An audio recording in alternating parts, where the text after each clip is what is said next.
This past weekend has been a whirlwind, an exhausting yet exhilarating one. We've traveled to and touched down in Beijing, Seoul, and Seattle, Washington. And we're now in the center of California's Silicon Valley, where I've just presented at the IoT Saving Lives Conference. This conference is taking place in the city of Santa Clara, which is home to several high-tech companies, including Intel, this conference sponsor. The IoT Saving Lives Conference focused on how the vast array of smart and connected IoT devices interface with first responders in the public safety arena.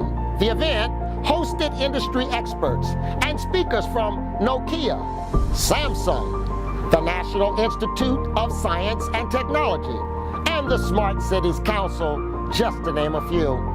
I was invited to speak here by a fellow citizen of Maryland, Alan Tills, a partner at Schulman Rogers, Gandel, Prody, and Ecker, a prominent law firm with offices in Potomac, Maryland, Washington, D.C., and Tysons Corner, Virginia. I presented on how Seat Pleasant, the world's first authentic small smart city, uses data to deliver services, and served on a panel where we discussed the privacy, security, and legal implications of collecting and using IoT data.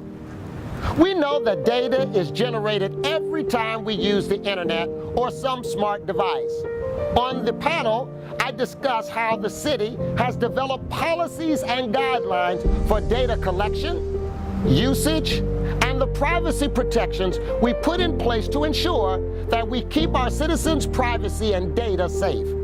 These policies are outlined in our data and privacy policy, which can be found on the city's website at cpleasantmd.gov. In addition, after we established the policies to protect privacy, my presentation focused on the limitless potential of data to improve the quality of life for our citizens, improve our government operations, and improve public safety.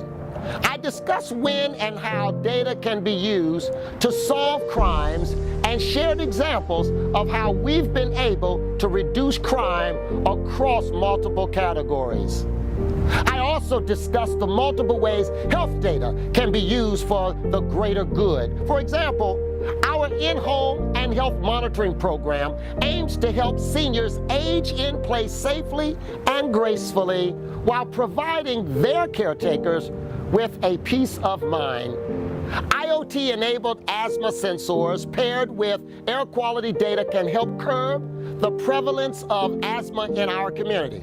And finally, in cases where health care premiums are calculated by factoring the health and risk of an entire zip code, granular, street-level health data can be used to prove that the health of citizens in your zip code is not an accurate representation of your individual health, leading to lower health care premiums.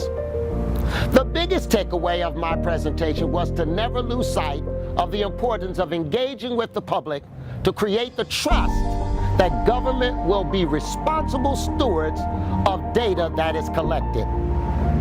This includes sharing with the public the rationale, including the pros and cons of data collection.